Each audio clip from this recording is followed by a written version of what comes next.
soy Alejandro Espinosa del Instituto para la Síntesis en Medicina. Hoy les quiero hablar sobre esta pregunta que mucha gente ya se hace. Bueno, ¿será que los alimentos me están enfermando? Es cierto que algunos alimentos nos pueden estar enfermando. Ahora mismo, algunas de las cosas que más comemos, incluso las que más nos gustan, pueden estar generando un efecto negativo en nuestro organismo.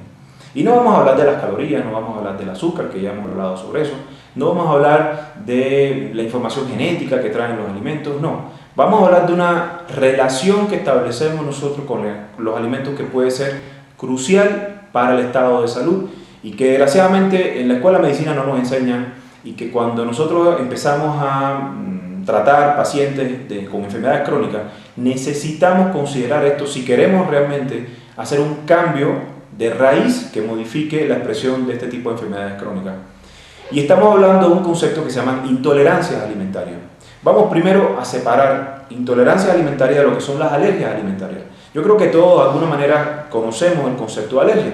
Ya sabemos porque hemos visto a alguna persona que de pronto se come un alimento y se pone rojo, se le hinchan los párpados, los labios, o se le cierra la garganta, y a veces esto puede ser extremadamente peligroso y hasta puede conducir a la muerte realmente. Una reacción alérgica de shock anafiláctico, como se dice, sí puede conducir a la muerte. Las reacciones de este tipo alérgica están mediadas por una parte del sistema inmune que desencadena una respuesta intensa, rápida, luego de la exposición del cuerpo a ciertos alimentos, ciertas sustancias, pueden ser otro tipo de sustancias también. Pero hoy no vamos a hablar de eso, vamos a hablar de lo que se llama intolerancias alimentarias. Primero vamos a definir un concepto. Hay una parte del sistema inmune que tiene un grupo de proteínas que se llaman inmunoglobulinas. Estas proteínas, su especialidad es que van adquiriendo memoria de que tenemos que atacar o que tenemos que rechazar y desencadenar toda una respuesta cuando nos exponemos ante ciertos elementos. Esto para nosotros es muy importante porque las inmunoglobulinas nos defienden, por ejemplo, cuando nosotros reconocemos de nuevo una bacteria a la cual nos hemos expuesto en algún otro momento de la vida, o un virus, y ya el cuerpo aprendió y tiene memoria de cómo reaccionar contra esto. Entonces, por supuesto que la respuesta es más madura y más eficaz. Los tipos de inmunoglobulinas son varios. Hoy vamos a hablar de un tipo de inmunoglobulina que se llama inmunoglobulina G de gato. La otra que genera las respuestas inmunológicas alérgicas se llama inmunoglobulina E. La inmunoglobulina E, como dijimos, es la encargada de desencadenar toda una cascada de reacciones inmediatas, abruptas, que puede poner en peligro la vida de una persona. Sin embargo, la inmunoglobulina G desencadena una respuesta que puede aparecer hasta 3 o 4 días después de exponerse a estos elementos que generan esta respuesta de rechazo. Por tanto, es más difícil saber cuáles son los elementos que nos están generando esta respuesta de rechazo.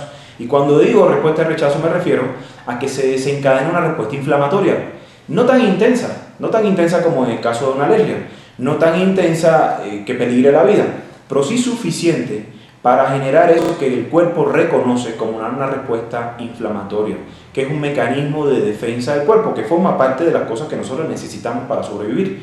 Nada más que un proceso inflamatorio crónico y sostenido nos va a afectar en muchas esferas de nuestra vida. Es capaz de bloquear el metabolismo, es capaz de hacer ineficiente, vamos a decir, la respuesta inmunológica, es capaz de dañar otros órganos como la cubierta de vasos sanguíneos, es capaz de incluso de inducir cambios degenerativos en el sistema nervioso central y muchas otras cosas más. Hasta la osteoporosis ya la estamos vinculando hoy con proceso inflamatorio crónico. Otro día hablaremos sobre la inflamación crónica latente, que me parece que es un tema importante.